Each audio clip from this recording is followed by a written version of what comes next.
Good evening, everyone. I'm going to call our April 22nd meeting to order. It's good to see you all here, especially the North Mech team.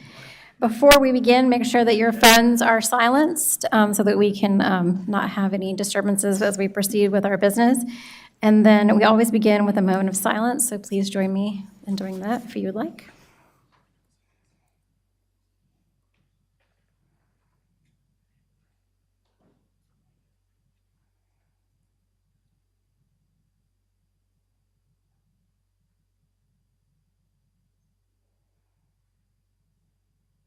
Thank you, and now join me for the Pledge of Allegiance.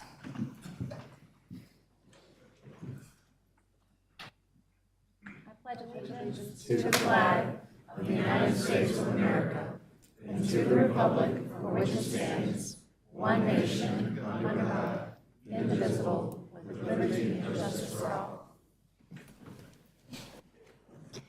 Mr. Smith, announcements.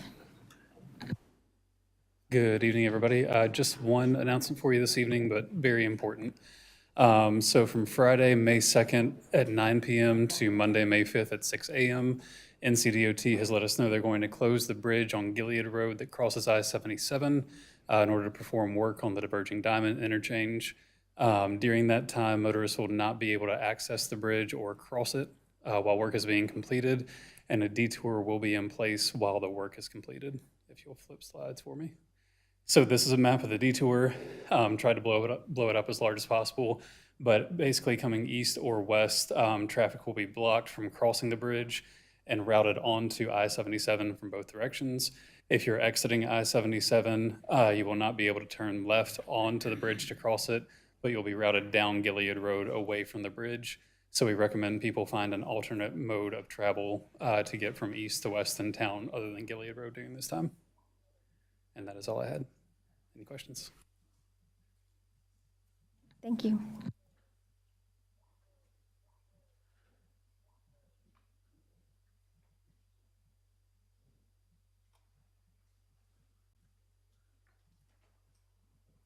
All right. Hi, guys. I am so excited to welcome back the North Mech High School boys who are 2-time state champions. And I love the shirt that says back to back. I need one of those. So congratulations, guys. We are so proud of you.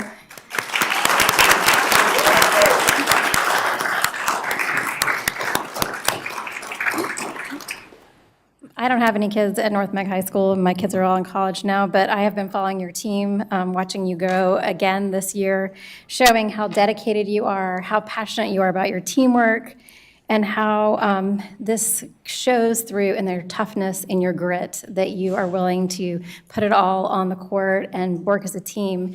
And when I was reading about your victory, I was especially impressed about what your coach said about you, about how he said that you were all great guys and that he didn't have to worry about you and that you were always going to do the right thing. And I think as a mom and a teacher myself, I love to see that and hear that about young people in our community who have that fortitude and the spirit of taking care of each other and taking care of our community and their classmates. And I hope that you will continue to do that as you go forward in your life. And so just want to say that your victories are such a source of pride for your community, your families, and especially your town and your mayor.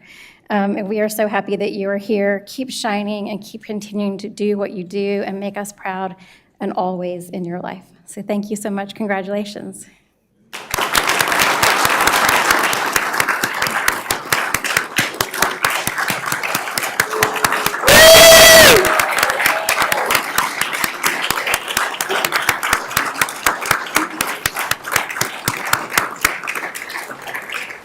Yeah, and Ethan, we'll line up here like you did last year, and we'll take a picture again 2 times. I'm so excited I get to do it 2 times. Come on, guys. You have to come back again, 3 people. You won't be able to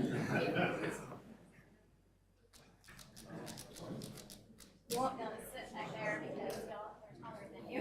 Oh, I know, I'm coming. I was waiting for everybody to go out. That's everybody. Yeah.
Thank you.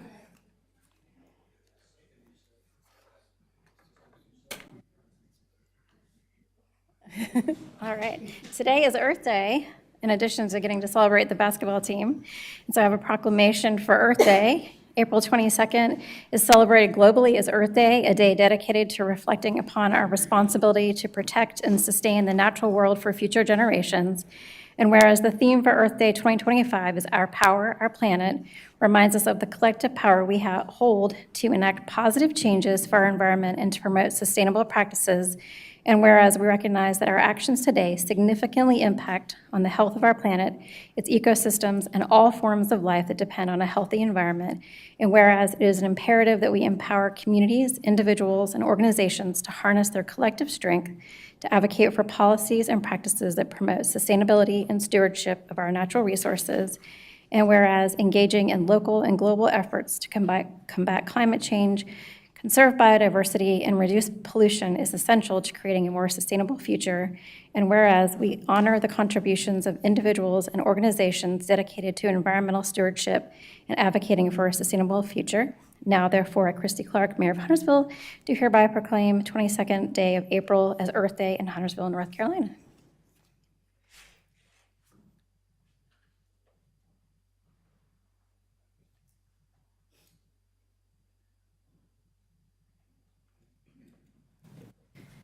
We have just a few public comments. Frank, we'll start with you. You have 3 minutes.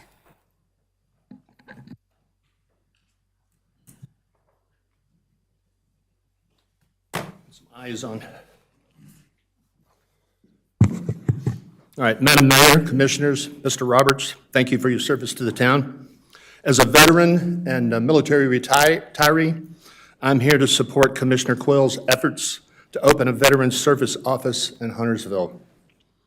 It might surprise you, but Commissioner Quills and I disagree on an occasional issue, he being a Democrat and I being a Republican. But we're both veterans and agree on the need for a Veterans Service Office at this location. Commissioner Quills will provide the details, but there will be a meeting here in this hall on 8 May with County Commissioner Pro Tem Griffin, I think I got that right, to discuss the need for the VSO office in North Mecklenburg. I urge all North Mecklenburg veterans and surviving spouses, because it's not just about the actual veteran itself, to attend and show their support for this effort. I and Commissioner Quills see veterans as a protector class, not a protected class. That's an issue for another day. But sometimes even the protector and their families need assistance. Thank you for your time. Thank you, Frank. Trisha Knight, you have 3 minutes.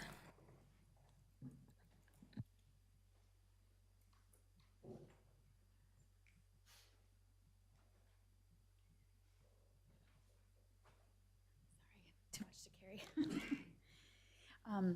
My name is Trisha Knight. Thank you so much for allowing me the opportunity to speak, and happy Earth Day to everyone. Knight, can you pull the microphone closer to your mouth? Yeah. Thank you. Do I need to repeat any of that, or is that okay? Okay. Thank you for your suggestion. I'm a spouse of a veteran, so I think that's a fabulous idea. I'm here largely to discuss a little bit about sustainability, and in particular, a program called the Voluntary Agricultural Districts Program that is going to be presented to you all if it hasn't been already. I feel like there's, first of all, I want to say I'm hugely in support of farmers and farmland, specifically non-animal farms and farmland. I think any program that's going to help with workforce development, economic development, succession planning, and the rest is fabulous. When learning about the program, a few key words that jumped out were things like nuisance lawsuits, and there were a lot of photographs about animals, so my brain connected the two, and I was instantly thinking of larger industrial agriculture. In terms of sustainability on the planet, animal agriculture is a huge greenhouse gas emitter. It is responsible for massive land degradation, water problems, wastewater, as well as water use, amongst a myriad of other things. So my concern is that if this program what's involved in the program, I guess, is the bigger question. Why now? It's been around for almost, I think, 40 years, but our county is withheld. I think it was attempted in 2010 and 2018. So my curiosity is why and why now? What are our lands capable of? Is industrial agriculture possible here? And what would that mean?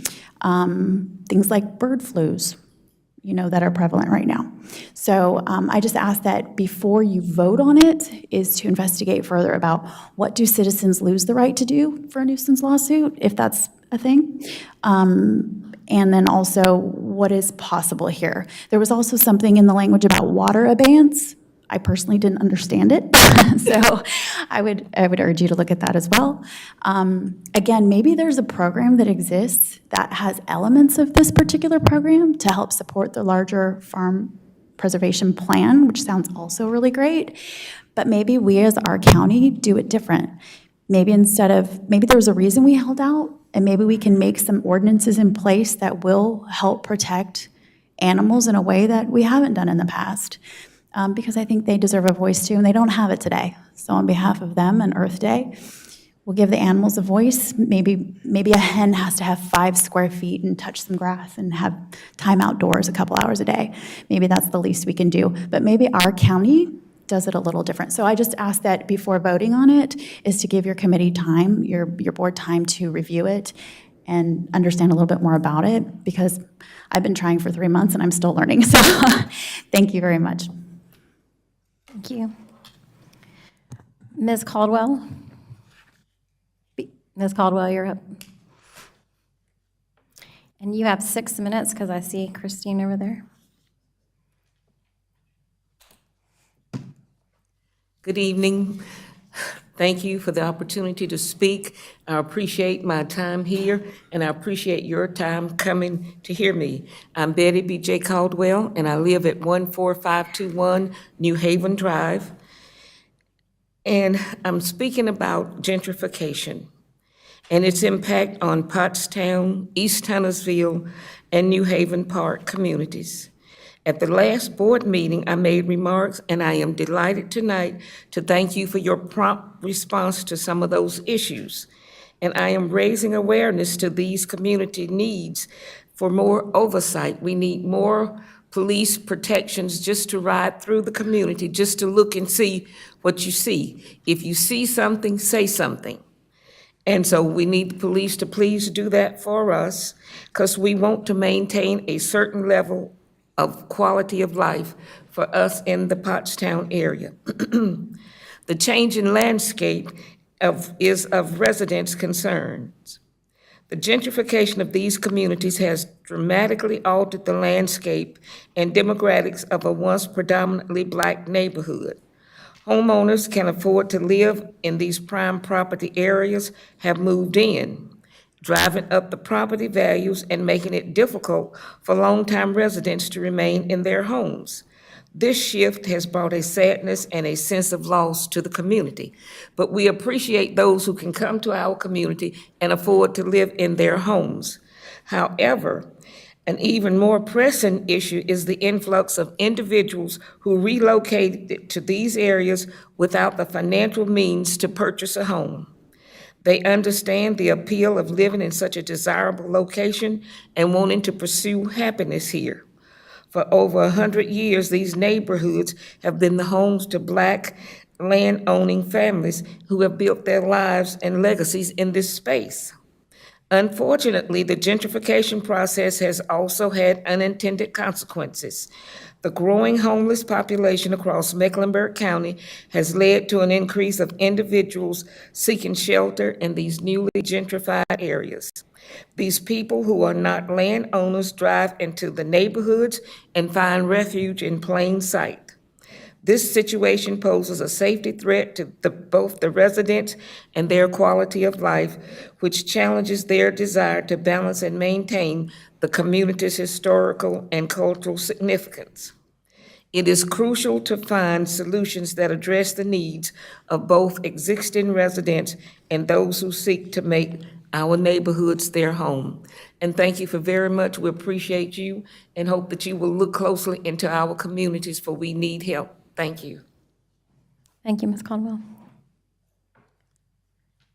Item number 7, agenda changes, adoption of the agenda. Do I have a motion? Yeah, I'd like to make a motion to remove 8H from consent and shift it to other business. Okay. And then you make a motion to adopt the agenda as amended. I think Amanda's, So we need a, but we need to vote on that we change need a first. second and All then right. a vote. Have a second for that? Second. Any discussion? All those in favor, please raise your hand. Any opposed? All right. And now a motion to adopt the amended agenda. I'll make a motion to adopt the amended agenda. May I have a second? Second. Any discussion? All those in favor, please raise your hand. Any opposed? Motion carries. Item number 8, the consent agenda. I got a motion to adopt the amended consent agenda. I would like to make a motion that we approve the amended consent agenda. May I have a second? Second. Any discussion? All those in favor, please raise your hand. Any opposed? All right, motion carries. We do not have any public hearings this evening. Item 10A, consider approving a resolution to acquire right-of-way and easements necessary for the construction of electric infrastructure. Mr. Lucor. Good evening. Coventry Glen is a subdivision with 82 single-family homes being constructed as we speak, and we need to get electricity to these homes. The closest power line we have to access this property is in the back of Ambassador Christian School, and we're seeking an easement to run those lines to serve this subdivision. We've been working on this since January, and we have not been able to come to terms with the property owner, and we're requesting approval to move forward with eminent domain condemnation on this easement. The easement is on their school property. It's on the far left-hand side in an unusable area. All the lines will be underground, so it will not be a hindrance to their property whatsoever. And the work will be done to eliminate any conflict with the drop-off and pickup that goes on there every day. Minimal impact to their property and their school function. And we need to proceed with this as quickly as possible. The homes are almost ready to be occupied, and we still haven't gotten an electric line there. Any questions? Commissioner Walsh. Yeah, I understand this easement is down like in a ravine, an unusable kind of ravine area?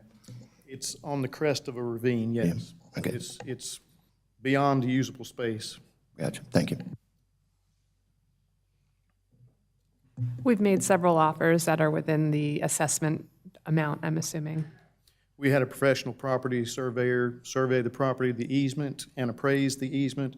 We made an offer to the property owner. The property owner indicated that they did not agree that that was a fair market value.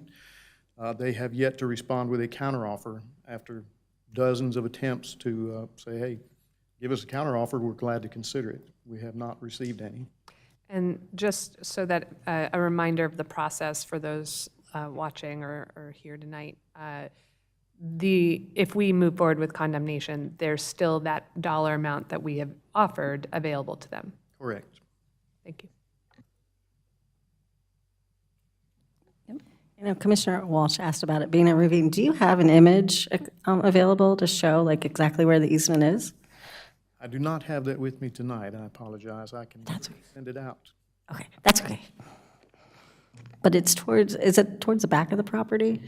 If you're facing the property, it's on the left-hand side. There's a creek that runs along that side of the property, and it's on that side at the top of the ravine where it goes toward the creek, and it's in the back near the athletic field. I can see that visually now. Thanks. So you already said it won't interfere with pickup or drop-off. Can you talk about the time frame for the construction? Like, how long would that take? Construction should take about 2 weeks. There will be a boring crew that will bore the lines in underground, so it won't be an open trench situation. It'll be minimal disruption to the existing terrain, and they will actually bore under the drive or paved areas that the drive pickup and drop-off occurs, so there won't be any disruption to that either. Other questions? All right, can I get a motion? I make a motion approving the resolution to acquire right-of-way and easement necessary for the construction of electrical infrastructure to serve the Coventry Glen subdivision on Mays Road. Second. Any discussion? All those in favor, please raise your hand. Any opposed? The motion carries unanimously. Thank you. Thank you. Item 10B, consider decision on petition R24-13 Mission Stumptown. Mr. James. Thank you. Good evening. R2413 Mission Stumptown Conditional District Rezoning, and please enter my staff report into the record. Just a quick overview of the rezoning proposal that we had at the public hearing. It is at the site hashed on the screen there. Currently NR is the district. They're proposing to go highway commercial for a mixed-use development. Go real quick through the modifications, a couple of small updates. They're asking to go 100% attached. Staff is in favor of that request. They have asked to go to 4 stories at 44 feet in height. That was the change updated from the public hearing. They just asked to go 4 stories. They're asking to go 44 feet. Staff is in favor of that height increase. They're asking to go 20 feet into the 50-foot buffer along I-77. Staff is in favor of that request. Side yard parking, they're adding screening walls. Staff is in favor of that request. And then the block length modification to exceed the maximum amount for Block A. Staff is in favor of that. They have street curvature and parking on the street that will slow traffic. So some updates with the architecture. In the staff report you see on the screen updated at April 4th, staff made some comments that we'd like to see elevations that are consistent with emphasis on the public realm up at the street frontage. And the 421 update is consistent with staff's request. Those are updates that weren't in the staff report, but we've received those this week, and we are in favor of the multifamily apartment elevations. That is the new update. These are some of the vertical mixed use. They are the same as in the public hearing. And then the carriage units, 4.4 update that was in the staff report, you see below 421. This week they sent in updated elevations. You can see more windows, doors, and an emphasis on the frontage situation. So we are in favor of the new updated elevations for those. As far as the community plan, this plan is in support of LU 2.1, 6.2, and 3.1. They're improving some connectivity and connections. It is in the town core, so there's emphasis on more density and increased intensity of uses around that 77 corridor. Staff has throughout the process asked for 2-story commercial buildings in the commercial section. We are okay with the perceived second story when at the time of construction, if the market is not feasible for an occupiable second story. Staff is, again, in favor of all the modifications requested, and we do recommend approval. Planning Board recommended approval, unanimous 8-0. The applicants are here as well. They have some updates to elevations they may want to present. I'm here for any questions. Commissioner Dumas. I'm curious about the 100% attached housing versus 30%. What is our normal rationale for the 30% standard in our ordinance, and why would we be comfortable in this case with 100%? So what we look for is the plan going over and beyond what's required of the ordinance. So when you get a modification that is, say, you've got 30% required or max attached, and you're going 100% attached, we look for things like good design and open space, connectivity, architecture that may go above and beyond, and just, the cohesiveness of the plan with the area. So those are the things we accounted for when we thought about whether we were in favor of modifications similar to that. Thank you. And there was a pretty, I don't know how to ask this question, I'll just say it. They're doing 16 affordable housing units, was that the right number? Or Correct. 15? 16, yep. Okay, I just wanted to make sure that that was mentioned, because I think that's pretty, that's pretty high compared to our other, okay, thank you. Any other questions? Commissioner Bergsman? Sure. Well, I would love to hear some more detail in addition to what we saw in the report and the changes to the elevation. Would you be able to kind of go into that a little bit on the specifics of the changes?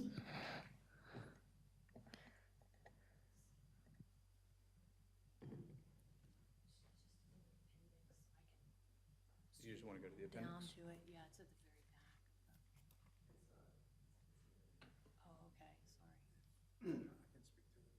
Okay, sure. We'll go to the carriage house. Okay.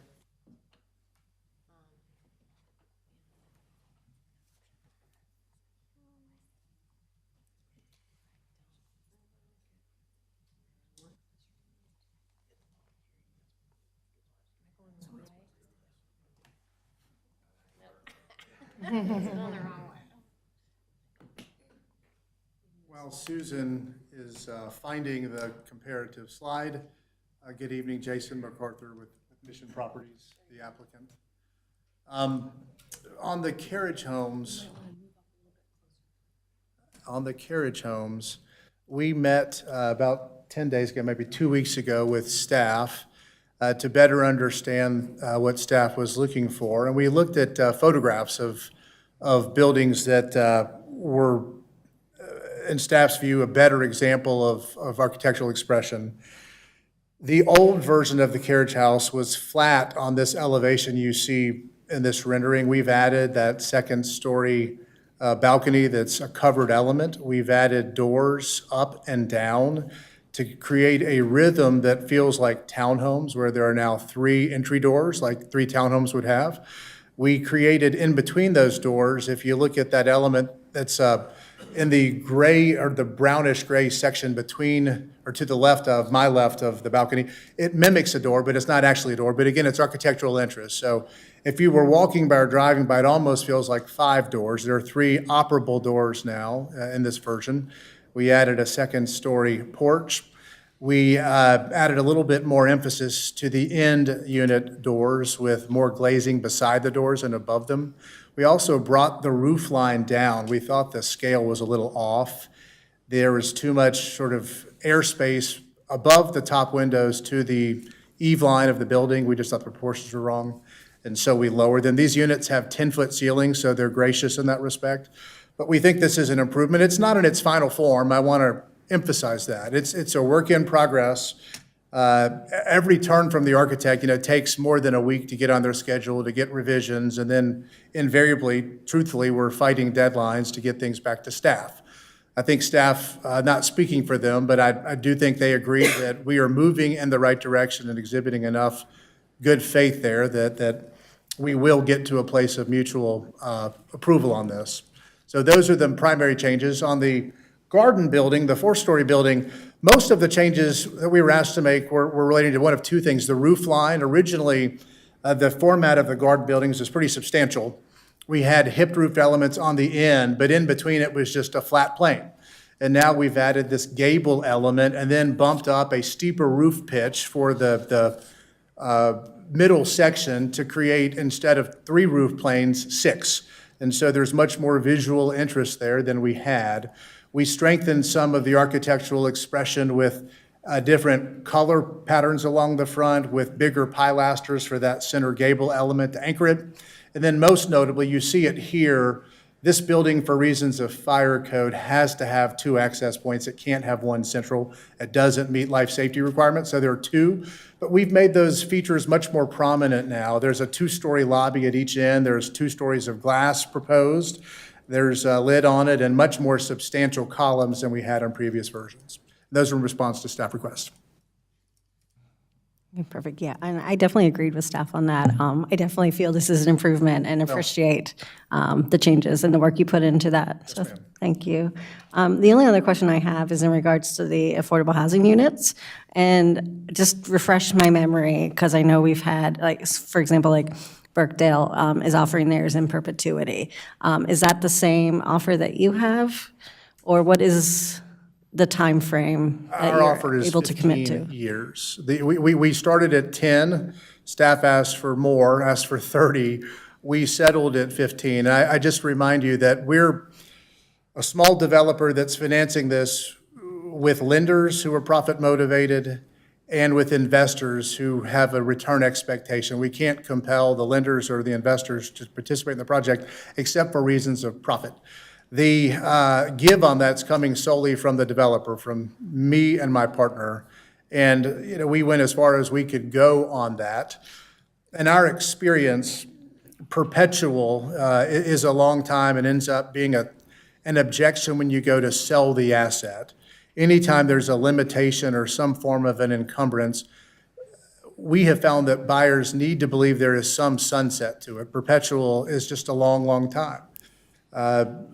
In 50 years or 60 years or 100 years, if this property were being redeveloped, someone would still have to be mindful of that. And that may be in an entirely different context, frankly, where the site no longer wants to be residential.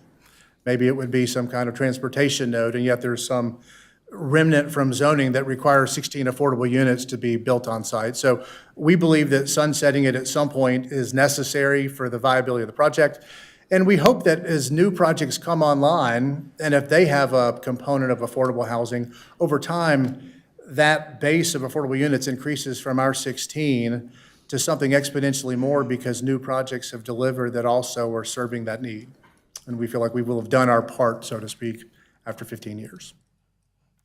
So staff asked for 30, you came up from 10. My sweet spot personally is 20.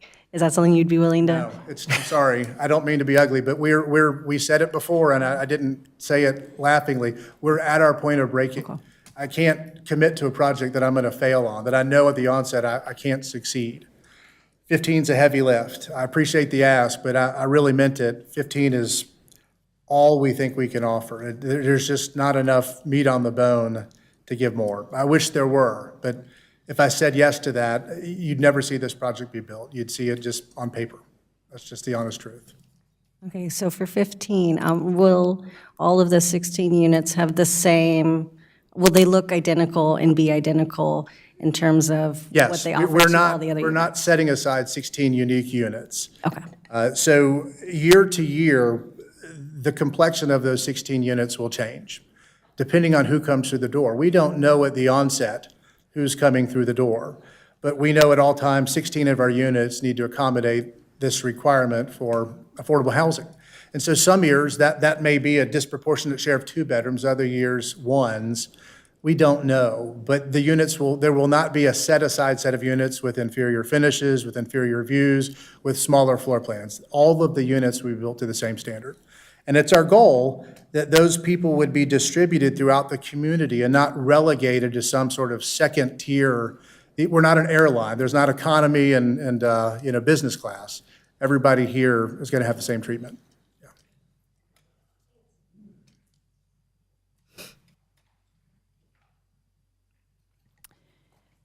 I have a question for staff. So we know DOT is planning to improve 21, and this is an area zoned for high density. But can you tell us where DOT is in the process for that road improvement project? Do we have any updates? Stephen, do we have any updates? I was looking at Brian, but you're here too. Thanks, I'll jump in. As I understand, they're nearing completion of right-of-way acquisition. After that will come utility relocation and then start of construction, with start of construction anticipated sometime in 2027.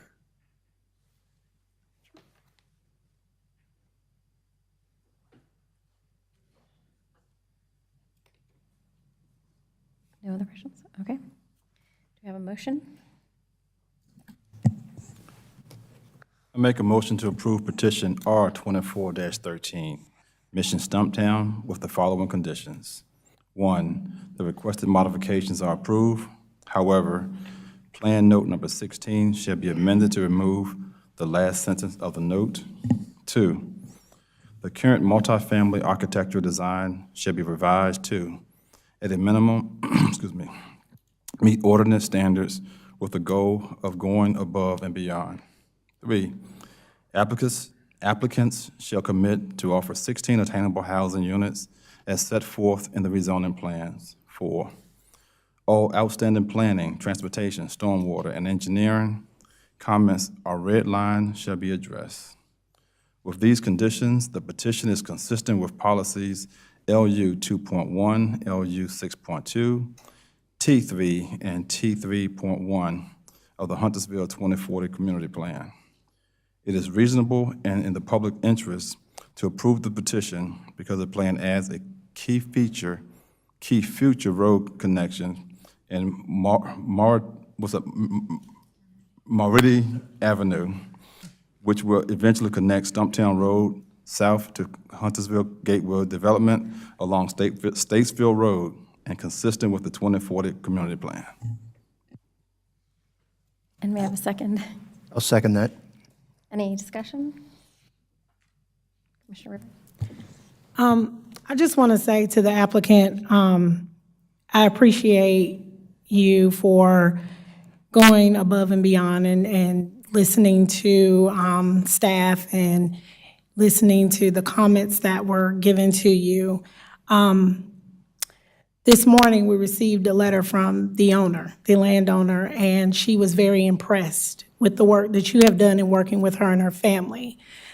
And with those attainable housing units, it means a lot because that is one of the highest numbers that we have ever been presented with by a developer. So I want to commend you for that effort. I know it is a hard effort because inflation, we all know, so it's not easy. But again, I want to thank you and commend you for taking that step. And in her letter, she stated that that is what helped her to make her decision to work with you all because her sons, too, are first responders. And I think people have the misconception that affordable housing and what that look like and who the residents are that are asking for affordable housing. But when you think about it, it is your first responders. It is your teachers. It is those that are working in the community that want to live in the community. And at the rate that Huntersville is growing, Huntersville is also expensive. And people that that work here, they want to live here too. So again, I thank you, and I am in approval of this project. Thank you. All right, all those in favor, raise your hand. Oh, Commissioner Bursman has a comment. Can I just clarify something before we vote?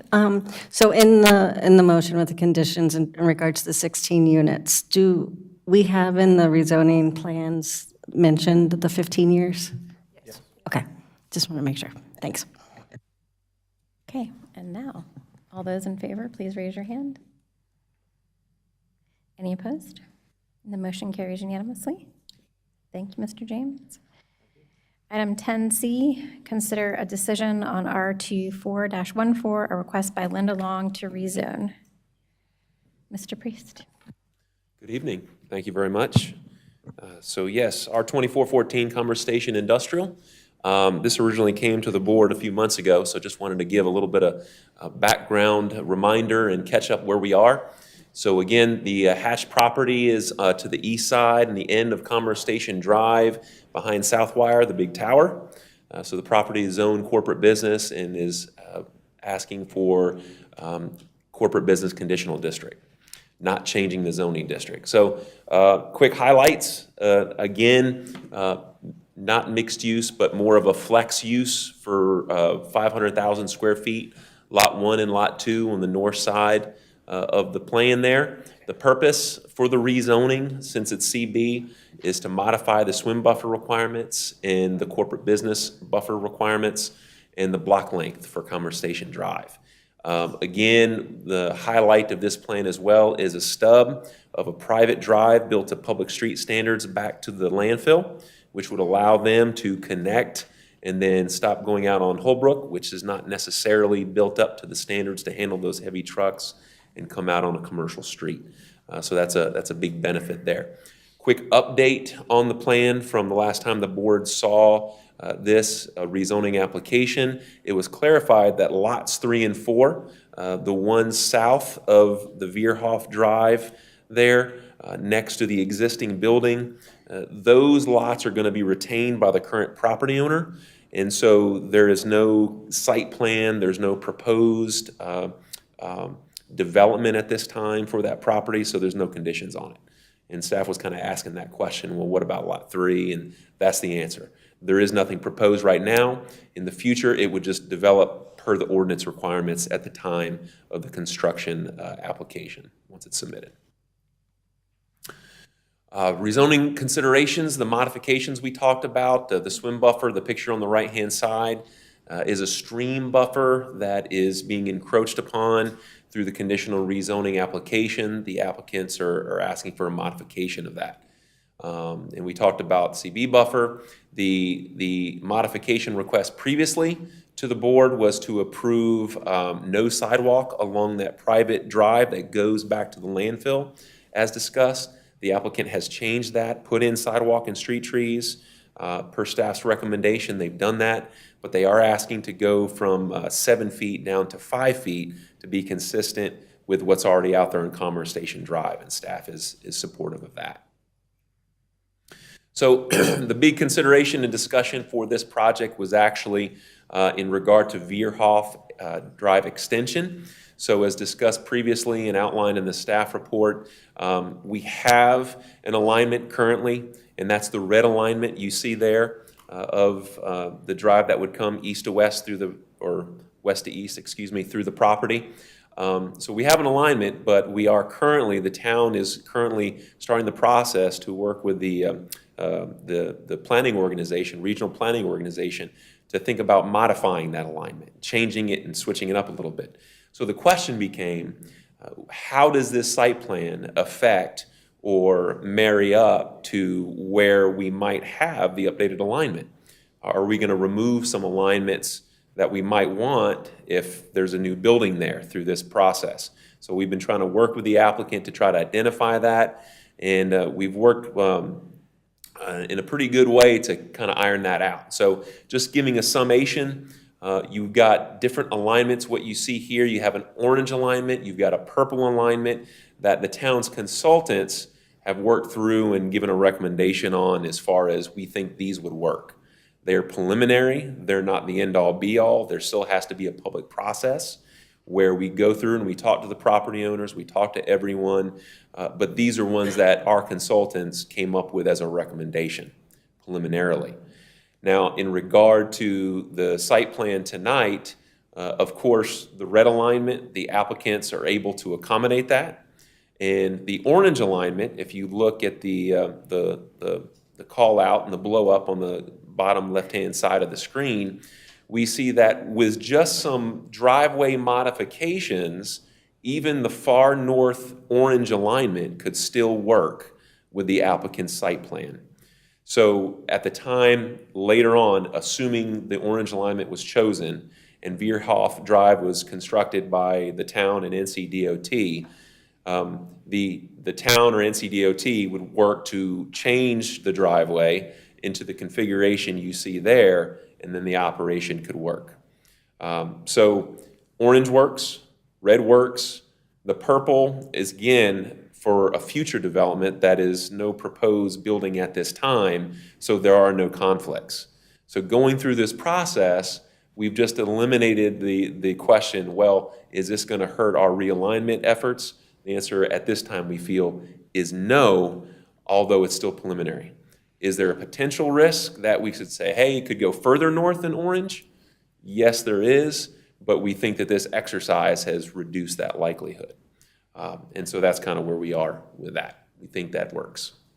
So the 2040 plan, with the changes that the applicants have made, we feel that they're meeting all the policies from the 2040 plan. There's lots of check marks there. Again, policy LU 11.2, protecting the existing housing stock, the residential area in Holbrook Road, assisting to get that the traffic from the landfill onto Commerce Station Drive is very good.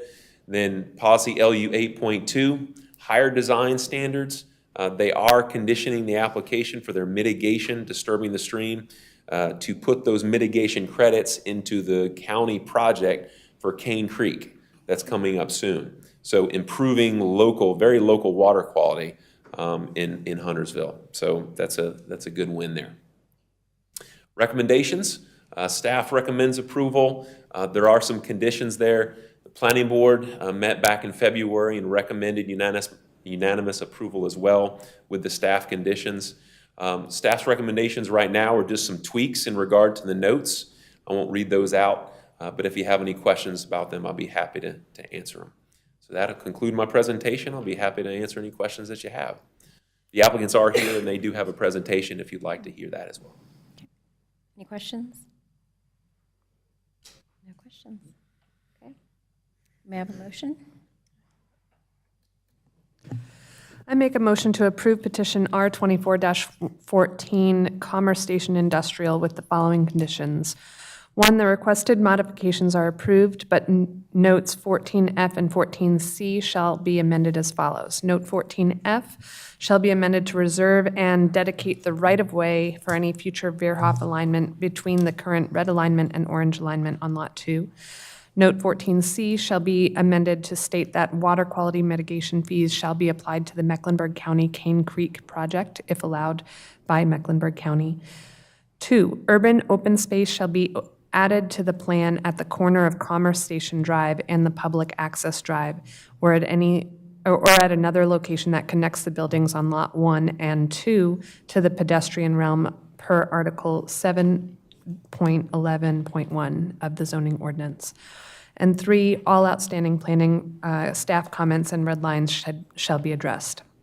With these conditions, the petition is consistent with policies LU 1.1, LU 5, LU 7.1, LU 8.2, LU 11.1, and EOS 1.1 of the Huntersville 2040 plan. It is reasonable and in the public interest to approve the petition because it does not change the proposed uses of the existing zoning district, provides recommended flexibility to employment centers, and provides a needed alternative entrance to the Greenway waste landfill. Right. May I have a second? A second. Any discussion? All those in favor, please raise your hand. Any opposed? The motion carries unanimously. We're on to item 10D, consider a decision on traffic calming measures on Delwood Drive.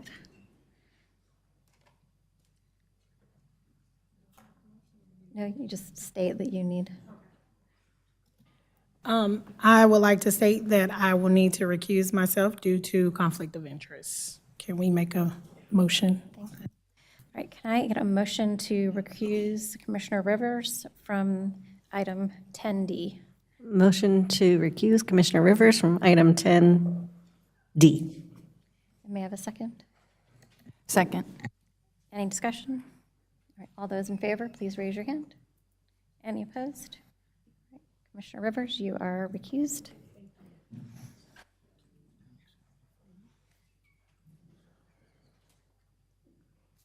Okay, so this agenda item is to consider traffic calming physical measures for the Delwood Drive. Just to recap, this is where Delwood Drive is. It's on the east side of Church and South Main. And then the street view just shows you the street characteristics. So when I was at the public hearing, I showed you several options. We have 5 total. Each one increases in speed humps from 1 to 3, and then 4 adds in a traffic circle as well as speed humps.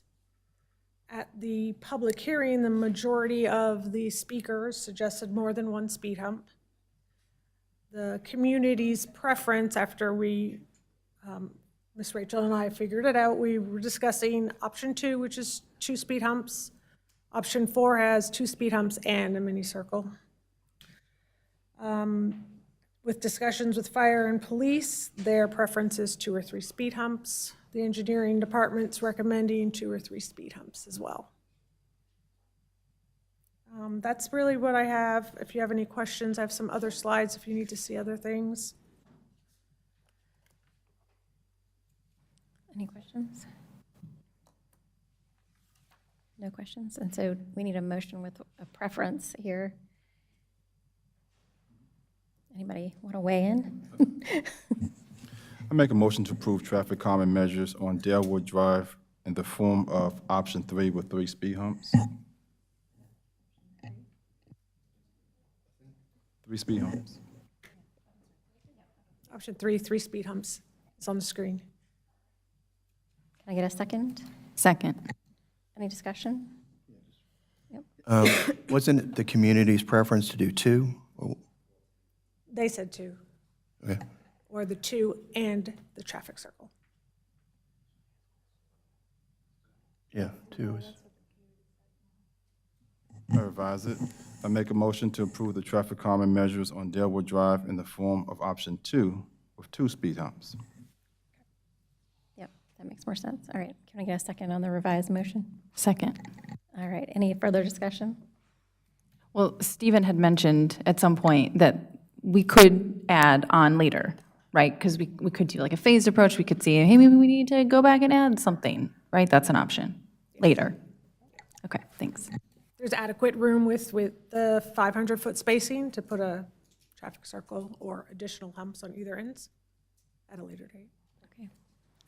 I just want to thank you for all your work you've done on this and working with the community members that are here as well who added value to this project. All right. All those in favor, please raise your hand. Any opposed? And the motion carries unanimously.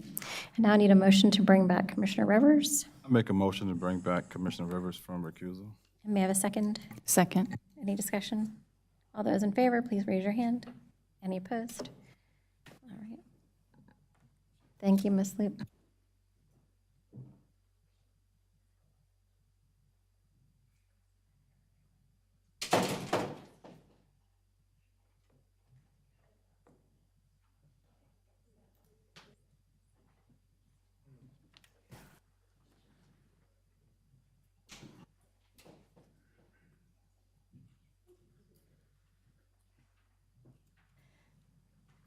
All right, welcome back. We're on to item 10E, consider appointing one member to the Greenway Trail and Bikeway Commission due to a vacancy. Mr. Jacob. Yeah, we have one unexpired term on the Greenway Committee. This term will expire December 31st, 2026, and we have 7 applicants to choose from.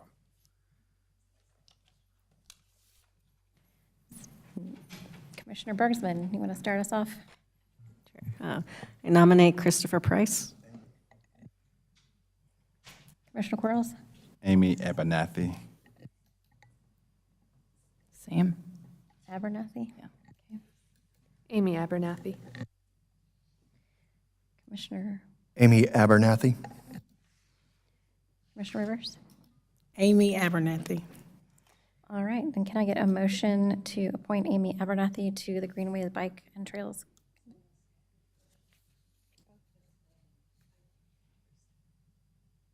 Yeah. Yep, go ahead. I make a motion to appoint Amy Abernathy to the Greenways, sorry, let me get the Trail.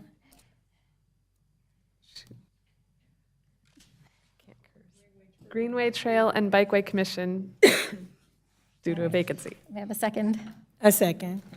All those in favor, please raise your hand. Any opposed? All right. Motion carries. Congratulations, Ms. Abernathy. Item 10F, consider a decision on amending Chapter 93, Code of Ordinances, Noise. Ms. Loop.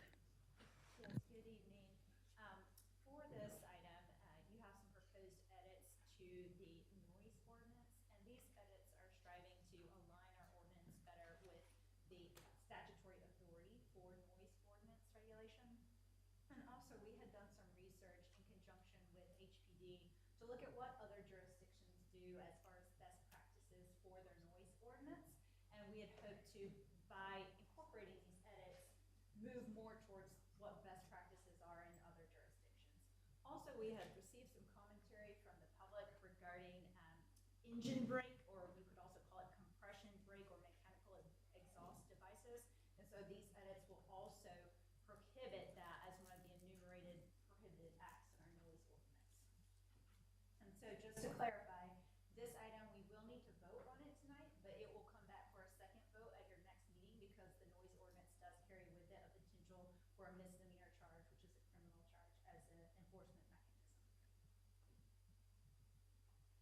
Any questions on the noise ordinance? Commissioner Rivers? So for clarity, what was it called again? The engine? The engine, Oh, yes, yes. So we have language in the prohibited acts now with these edits that would include the use of an engine brake, compression brake, or mechanical exhaust device designed to aid in the braking or declaration of any vehicle as a prohibited act via the noise ordinance, unless it's for something to avoid imminent danger. okay. I just needed clarity. Thank you. Any other questions? So Emily, what's the enforcement of that?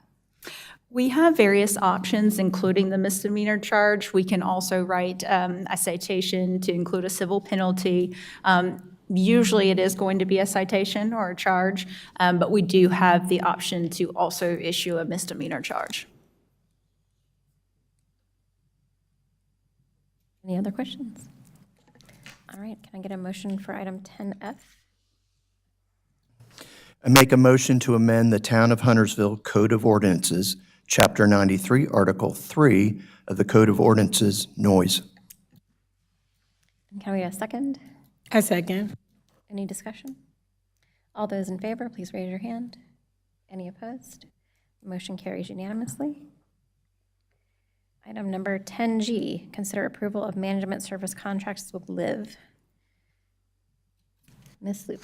Yes, and so in your packet, you also have for this item 10G, an updated contract for management services with Live Unlimited LLC for the management of our Huntersville Family Fitness and Aquatic Center.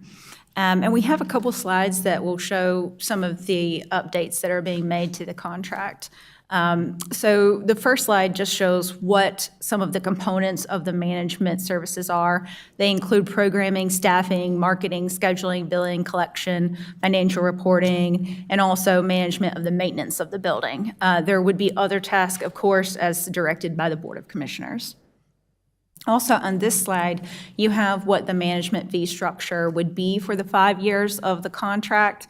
The contract is requiring that any increase in management fees be subject to a successful performance evaluation on an annual basis.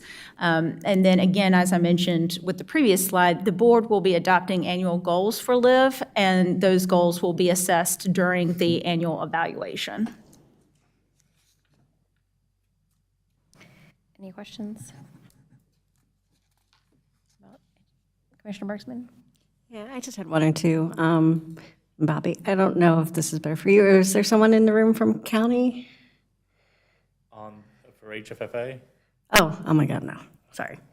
Never mind. You're jumping ahead. I Questions, everybody? All right. Can I get a motion for item around 10G? I make a motion to approve the management services contract with Live Unlimited LLC for full and complete management of Huntersville Family Fitness and Aquatic Center. May I have a second? A second. Any discussion? All those in favor, please raise your hand. Any opposed? The motion carries unanimously. Thank you, Mr. Williams. Item 10H, consider a decision on adopting mobility plan.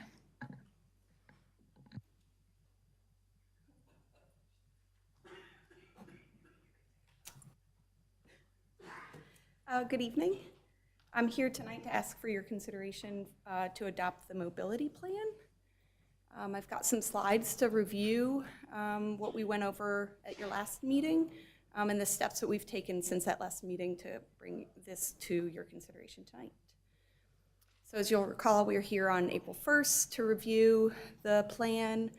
After that, we met with the planning board on April 9th and presented the report to them. The planning board recommended approval of the mobility plan unanimously that night. We made some modifications based on some of your feedback after the April 1st and their feedback on April 9th. And so I'll just go through the slides briefly and then kind of get to the one change that we made at the end. But at the end, we'll ask for your approval. So we've got 6 chapters. We have an introduction where we present our vision to have a transportation network that integrates land uses, offers choices to safely connect pedestrians, bicyclists, transit riders, and motor vehicles to the community and meets the needs for all users. Our goal is to create a safe and accessible choices, mobility choices for all. And we're going to do that by defining our complete streets cross-sections for all boulevards, major thoroughfares, and minor thoroughfares that are context-specific to the town's land use areas. We created an online mapping database using GIS that shows these defined cross-sections and can be used to evaluate and prioritize transportation projects by considering local input. And we hope to use this as well to identify funding sources, partnerships, and opportunities to collaborate to support this implementation of these projects. We did an extensive analysis of existing conditions, looking at demographics, land use, commuting patterns, and transportation infrastructure. We did a network gap and connectivity analysis, looking at what percentage of our thoroughfare network is complete streets. We looked at pedestrian and bike network gaps, constraints and barriers, roadway gaps, the historic build out of our thoroughfare network, and historic traffic growth patterns. We had opportunities for public engagement with a community survey and focus groups, as well as a technical committee that included department staff and NCDOT members and members from our regional transportation planning group, CRTPO. Chapter 5 goes over the roadway topology and land use matrix, where we applied, where we looked at how boulevards, minor thoroughfares, and major thoroughfares vary across the different land use contexts and developed context-sensitive cross-sections for each of those different land uses. We also then include the online database, a link to it in the report. And when you click on that database online, you get a pop-up with those cross-sections and detailed descriptions of the various elements in there. So this is kind of one-stop shopping for staff and the board, as well as the public, when we make this available, to be able to click and see what the future cross-section is going to be when we are able to fund it and build it.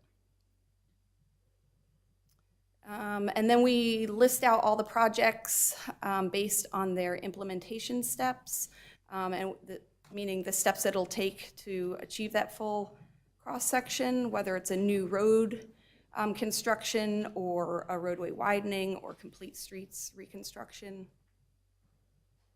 And then Appendix A and B has details of our existing plans and a review of our ordinances and how that informed the plan and recommendations, and as well as kind of very detailed summary of our public input and engagement results. So onto the key change from when we were here on April 1st and today. We took your feedback and that of the planning board and broke the action steps out into a list by roles, or by town board roles and the town staff steps that they can take, that we can take to implement this. The content of the action steps didn't change dramatically. The wording may have changed just to make it more appropriate, but that's these changes are reflected in your agenda package. And with that, if you have any questions, otherwise, it's here for your consideration, approval. Any questions? Any questions? Okay. We have a motion? I would like to make a motion that we consider the approval of the mobility plan. May I have a second? Second. Any discussion? I just want to say thank you to you, Heather, for getting this together. I know it was a lot of work, and I know it was kind of a bear getting to this finished project, and it's amazing. So thank you for all your hard work. We appreciate you. You're welcome. All right, all those in favor, please raise your hand. Any opposed? And the motion carries. Thank you. And then we are on to item 10I, which is the amended approve a resolution ratifying and authorizing interlocal cooperation between the town of Huntersville and Mecklenburg County for an implementation of a VAD program. Hey, I was just going to give an introduction to Aaron Stanforth and Kathleen Reed from the county. They presented on this topic to the Environmental Sustainability Committee back in January, and that was referenced earlier with the item that was moved to other business. So I'm going to get out of the way. They have a brief presentation for you and have time for questions. Thanks, Bobby. Good evening. How is everybody? Thank you all for having us. I'm Erin Stanforth, Sustainability and Resiliency Manager for the county. And Kathleen Reed, Sustainability and Resiliency Consultant, as well as Farmland Preservation Coordinator. And we're here to discuss our Voluntary Agricultural District Ordinance. And so we want to talk briefly about how does this connect back to our farmland preservation plan, also talk about an ordinance overview, some benefits of agricultural district, and how we're going to measure this program, as well as next steps. So in March of 2023, our Board of County Commissioners endorsed our first farmland preservation plan. That was a long time coming. Farmland preservation plans are something that happen at the county by county level. Just about every other county in North Carolina has one. It took us a long time to get one because, one, our Soil and Water Conservation District is a separate entity from county proper, and so that just makes for difficulty to get something passed within the county. And then also, the Sustainability Office wasn't established until 2021. I also want to mention, every photo you see in this deck is from farms in Mecklenburg County. And we actually have a farmer in the audience. I'll point out his pictures once we get there. But so to narrow back down, specifically, we want to hone in on this first strategy, which reads to protect farmland through voluntary programs that incentivize land preservation, conservation, and succession planting. I did want to just briefly talk about what exactly voluntary ag districts are. So how this works is, and something I should have led with, we do interchange voluntary ag district and VAD together. It means the same thing, it's just for speed. So thank you in advance for kind of dealing with that. A VAD ordinance is adopted by a Board of County Commissioners to establish a VAD ordinance. And then this ordinance and then subsequent supportive programming is a way that local government can also recognize and then thereby support local producers. Bona fide farms voluntarily apply to take part in this program. This is a fully voluntary program, and they do receive some benefits from their participation. Partners in this effort, we do want to be really transparent and lift up that our Soil and Water Conservation District, as well as Cooperative Extension, have been paramount in getting us to this phase. And I will say, just lastly, approval of participation in a VAD does not negate nor change any local agricultural zoning precedents. Just want to be very direct in that. And one more thing I will say before I pass it to Kathleen. So the purpose of this voluntary ag district ordinance is to, one, promote the values and general welfare of Mecklenburg County ag by increasing the identity of and pride in the agricultural community as well as its way of life, and then to decrease the likelihood of legal disputes such as nuisance actions between farm owners and their neighbors. And really what that means is often we have found, because development is happening at a rapid rate in this county, folks have been purchasing parcels that maybe are located near a farm, but they don't know it's located near a farm, right? And so then they smell some things, hear some things, see some things that they're not expecting, but fear not, it's just a farm. This process helps to mitigate those concerns and then mitigate those nuisance actions. and then also to increase protection from non-farm development. You can see we have our general statute referenced right there at the state level. And this photo is of Hodgett's family farm, which is beautiful down in Mint Hill. I'll pass it over to Kathleen. Wonderful. So to just give you a lay of the land as far as the voluntary ag district program throughout North Carolina. Mecklenburg County, when adopted, will be the 92nd county in North Carolina to take on this ordinance and establish a voluntary agricultural district program. On this map, you can see there's 3 different colors. The first is that light green color, which is the very standard VAD program. So that's the very base layer that a farmer can opt into and enroll in. So base layer of benefits that come with that. The dark green are counties that have adopted both the voluntary ag district program as well as an enhanced version of this program. So counties with that option of those dark green, a farmer can apply to be in either one of those. So VAD or the enhanced version. There are some additional benefits that come with that enhanced version, as well as some more longer term protections of that land, and I'll talk about that in a few slides. And then the gray colored program, gray colored counties there are the very few counties left in North Carolina who have not yet adopted the voluntary ag district ordinance. You can see enrolled statewide, there's about 11,000 farms, equating to about 900,000 acres of farmland that's been protected through this program. So qualifying for VAD, this program is open to bona fide farms. So a bona fide farm that's regulated by the state of North Carolina, there are 4 things. A farm needs to have one of them to prove that they are a bona fide farm through the state of North Carolina. All of those are listed here. And then our VAD eligible farms must have production and activities relating to or incidental to the production of crops, grains, fruits, vegetables, livestock, forestry, horses. Basically what this is saying is that they have to be an active farm that's earning income, that's selling products, whether that be forestry and timber products or fruits and vegetables. There are a few other additional farm qualifications. The first is that if a farm has highly erodible land on their property, that has to have best management practices as regulated by the Natural Resource Conservation Service, just to make sure we are protecting our soil and our water resources. And additionally, in Mecklenburg County, we're very unique in that we have farms that are very small and have very intensive production, but are still bona fide farms. And we still have farms that are quite large, including hundreds of acres of forestry, for example. So within Mecklenburg County, farms of 1 acre or larger will be eligible to apply to this program as long as they meet that bona fide farm status. And I'll turn it over to Erin to talk about the ordinance. Thank you. Thanks, Kathleen. This is, I just want to point out, this is a photo from our Daniel Austin. He's in our audience right here. That is a windrow that they have on their site, and he's actually located in Huntersville, so we wanted to just give him a shout out. So to get into what the requirements of what has to be in this ordinance, the state does mandate we must have an agricultural advisory board. A majority of this board should be comprised of residents who are currently actively engaged in agriculture, and the hope is that we can get a representative sample of folks that really work throughout the county. And so the intent there is that we're hoping for municipalities that sign on to this ordinance, that they can nominate someone that is engaged in agriculture from your community to represent you within this Ag Advisory Board. And in addition to that, confirmed ex officio members of the board will include folks from Cooperative Extension, Soil and Water Conservation District, and then of course myself and Kathleen.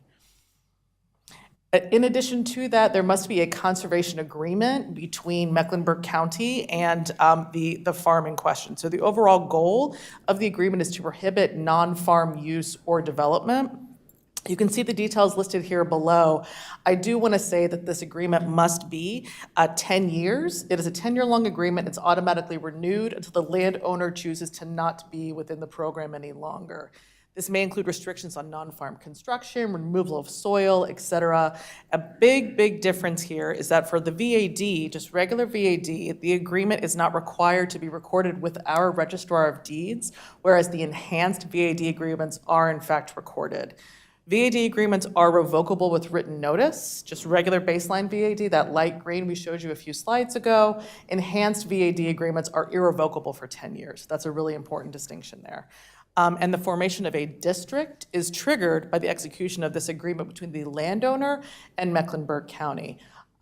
Yes, and let's talk about notice of proximity in addition to that. So our public record notice of proximity, the purpose of this is similar to what I mentioned before. These land records must include some form of notice to let someone know that they're researching the title of a particular parcel, census tract that is located within a 1/2 mile of the property line of a VAD enrolled farm. Now, we can do this through our own GIS systems, which we'll show you a screenshot of in a moment, some signage. There's a photo on this slide is actually from Clay County. This is an example of the tangible sign we're hoping to put up within farms that enroll in this program, and then also that deed notation. But again, that's just for the enhanced VAD program. This is a screenshot of Iredell County's VAD layers. How this works is everything that you see that's solid green, those are parcels that are enrolled in the VAD program. And then that cross-hatching around is notice of proximity area, meaning let's say that I was researching a parcel located along that 71, I believe, that goes straight up the middle of this slide, and I ran into this cross-hatched area and I noticed, oh my goodness, I'm within a 1/2 mile of Kathleen's cattle farm. This would give you notification that I may see some things, smell some things, hear some things that are related to farming, but fear not, it's just a farm. And some additional requirements of this county VAD ordinance. We have to have, by state law, a memorandum of understanding, an MOU, must be established between each town and then the city of Charlotte, as well as between those two individuals in Mecklenburg County, to allow farms within their corporate boundaries to take part in the VAD program. And so if we don't have those, only farms that are located in ETJs throughout the county are eligible to participate.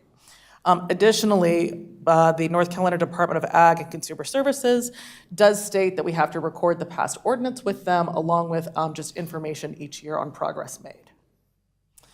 Lastly, in November, our staff folks, by staff I mean Kathleen and I, had meetings with each of the 7 municipalities to talk about this.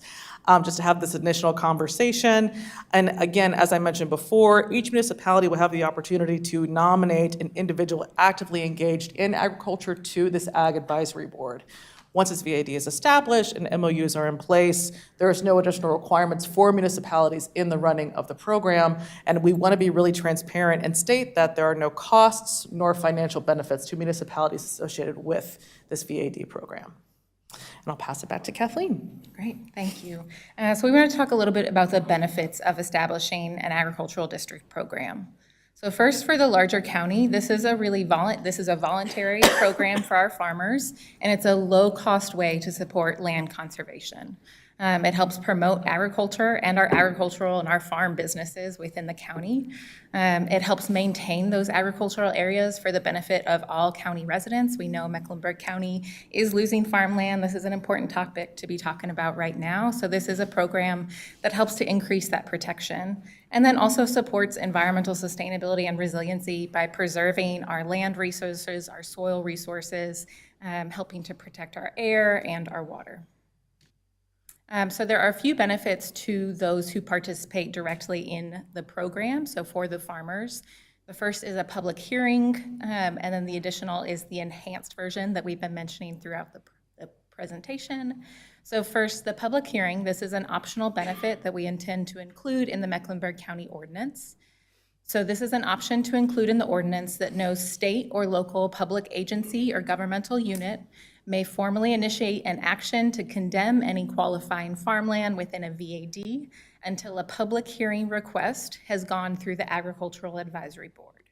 So for example, this would really mean, let's say Erin has a vegetable farm and DOT wants to expand a road and condemn part of her farm to make that road.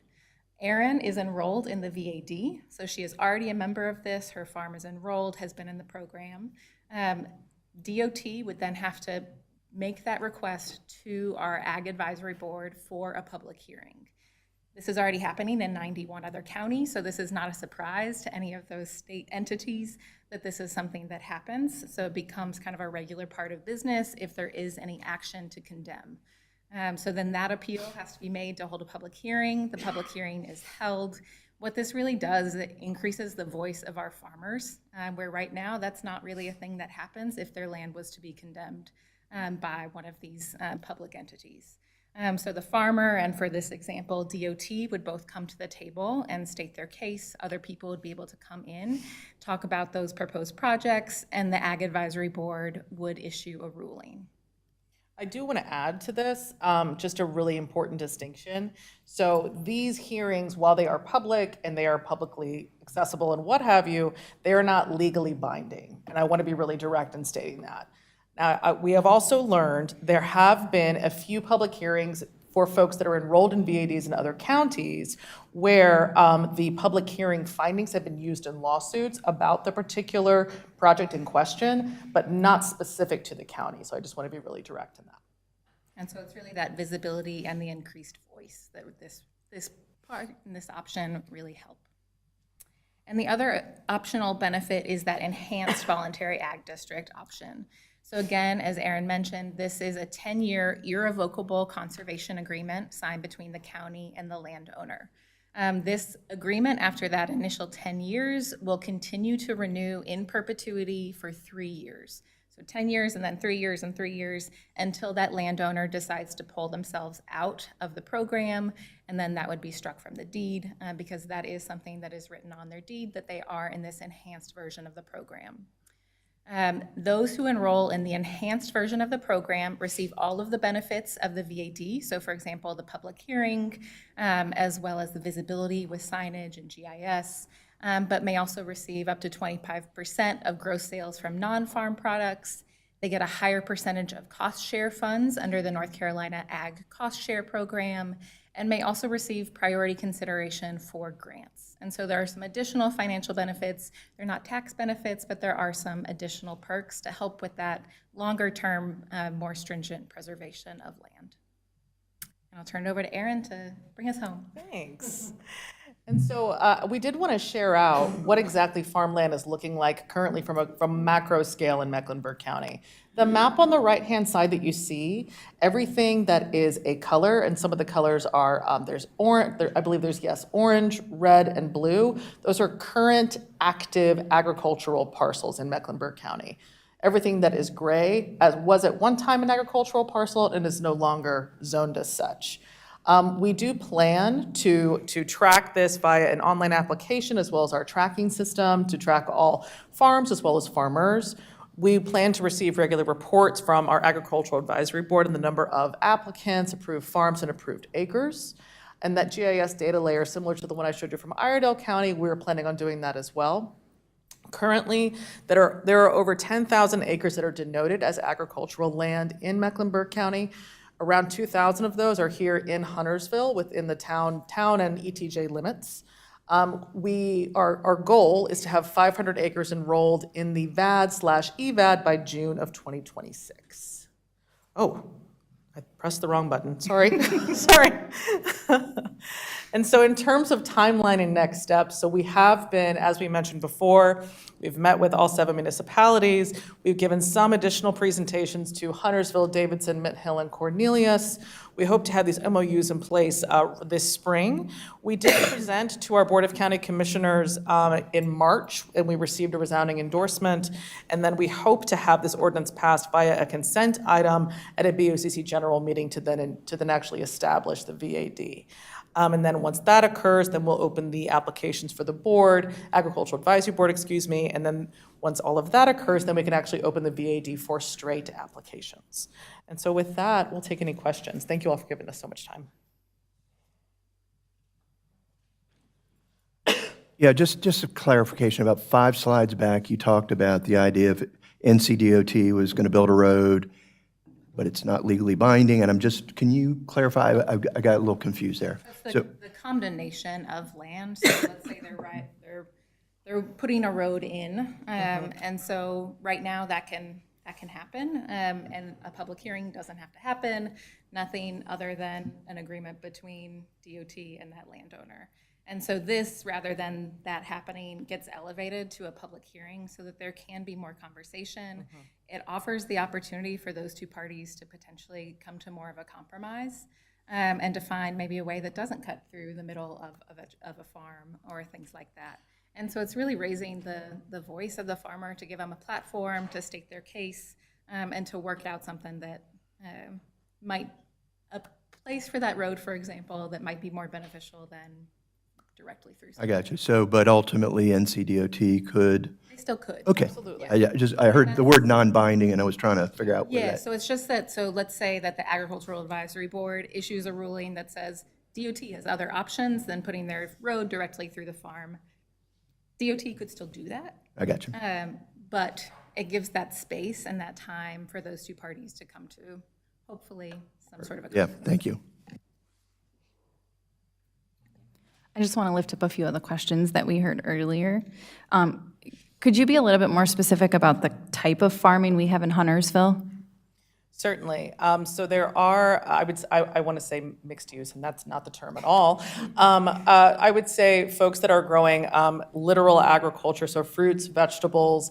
I don't believe there's any poultry processing that's happening within the town of Huntersville, nor within the ETJ. There are quite a few large-scale forests that are considered farmland, but there aren't any sort of animal processing that's happening. So I would say it's small scale agriculture. So small businesses, we're not talking, other than forestry, you're not talking 500 acres of nothing but cows. I would say our farmers work very closely with our soil water conservation district to make sure that the agriculture they're doing is regenerative, is taking care of the land, is protecting our soil and our water resources. You can see throughout the presentation, we visited a lot of farms, not only in the building of the farmland preservation plan, but also in having conversations about this voluntary ag district program. And this is the kind of agriculture that we have in Mecklenburg County. Right. Yeah. And I do want to add to that. There's a lot of agribusiness within the town of Huntersville. There's Sweetwater Farms, there's Blackberry Ridge. And those are really, with the exception of Hodges down in the southern area of the county, that's really unique and rare in terms of farms. It's really interesting and cool. Sure. So if a farmer was interested in expanding their operations, do you think it would ever be possible for them to have a large-scale, like, animal farming operation? The way that, and I'm not a zoning expert, so let me really transparent in that. The way that we interpret the current zoning ordinances is that is not allowed. That would have to be, you all would have to issue a special use permit to that. Not only would that have to happen, there would have to be many other hoops to jump through. Via Soil Water Conservation District, I believe Mecklenburg County proper would also have some say in that. It would not be a lickety-split thing. And any of those more confined animal feeding operations are also regulated at the state level very highly.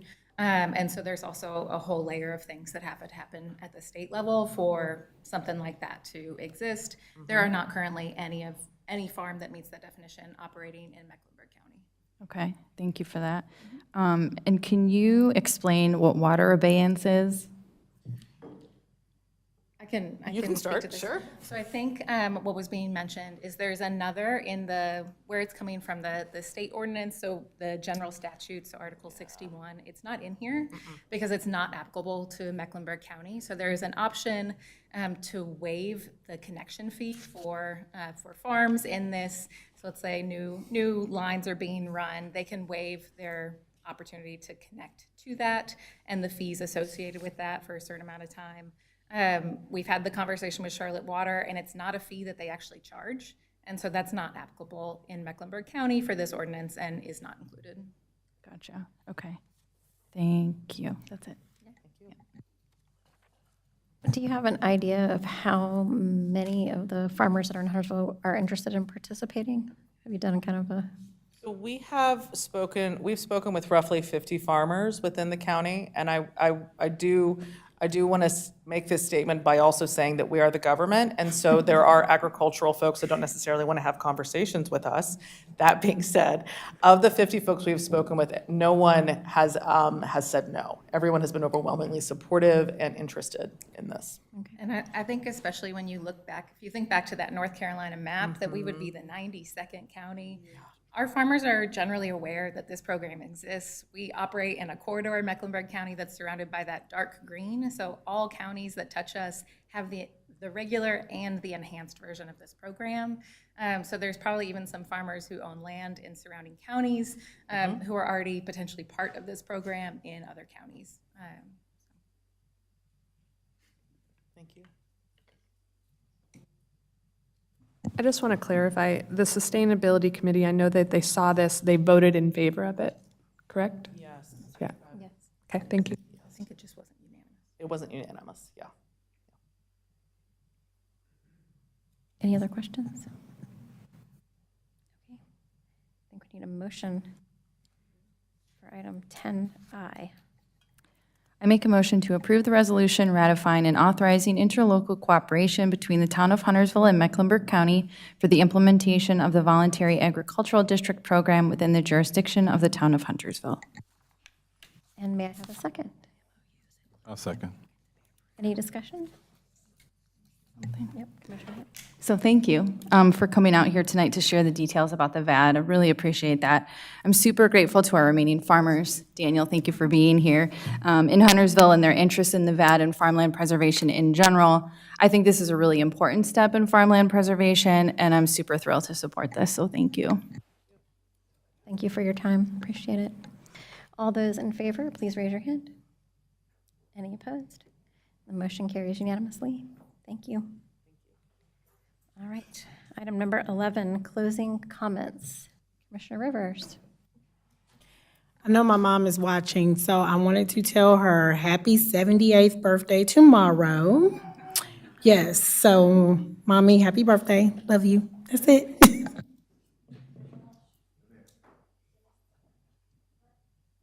I want to say something about Earth Day. Okay. Happy Earth Day.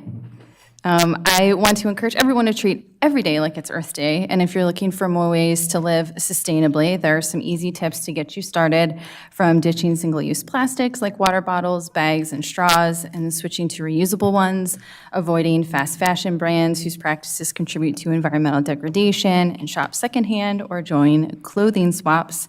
And if you're looking for more ideas, you can check out earthday.org or the Nature Conservancy's Earth Day Everyday Guide to learn more. Commissioner Quarles. All right. May I have a motion to adjourn? I would like to make a motion that we adjourn this meeting. May I have a second? Second. Any discussion? All those in favor, please raise your hand. Any opposed? Thank you. We are adjourned.